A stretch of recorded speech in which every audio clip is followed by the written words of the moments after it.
Mr. and Mrs. Dursley lived at number 4 Privet Drive. They were proud to be perfectly normal. Mr. Dursley was a big man with a bushy moustache. He worked at a company that made drills. Mrs. Dursley was thin and blonde. She liked to spy on her neighbours. They had a son named Dudley, and in their opinion, there was no finer boy anywhere. The Dursleys loved their routine.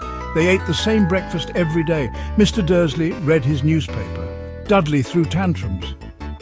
Everything was normal, or so they thought. The Dursleys had a secret.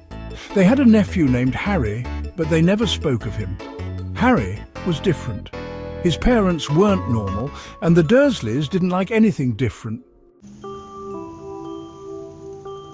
One Tuesday, Mr. Dursley noticed something strange. On his way to work, he saw an owl wearing glasses. Owls weren't normal. Mr. Dursley tried to ignore it. Later that day, Mr. Dursley saw something else unusual. People were whispering in the streets. They were wearing cloaks. Mr. Dursley didn't like it one bit. He preferred things he understood. When Mr. Dursley got home, he told Mrs. Dursley about the strange day. They worried about what the neighbours would think. The Dursleys hated anything out of the ordinary.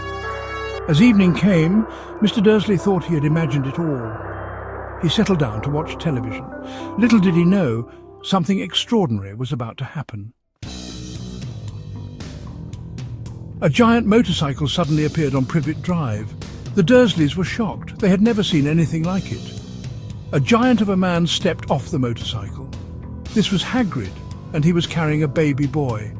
The baby had a lightning bolt scar on his forehead. This was Harry Potter.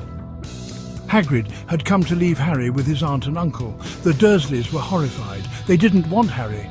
They argued with Hagrid, but Hagrid wouldn't listen. He left Harry on the doorstep with a letter. Then he disappeared into the night. The letter explained everything.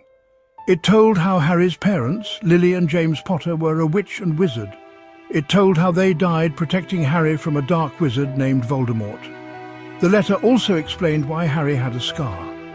Voldemort had tried to kill Harry but had failed. Instead, Voldemort's power had been broken and Harry had survived.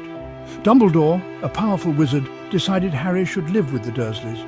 They were his only family and offered him protection. What would become of Harry? His life was a mystery, but it was clear that great and magical things awaited him.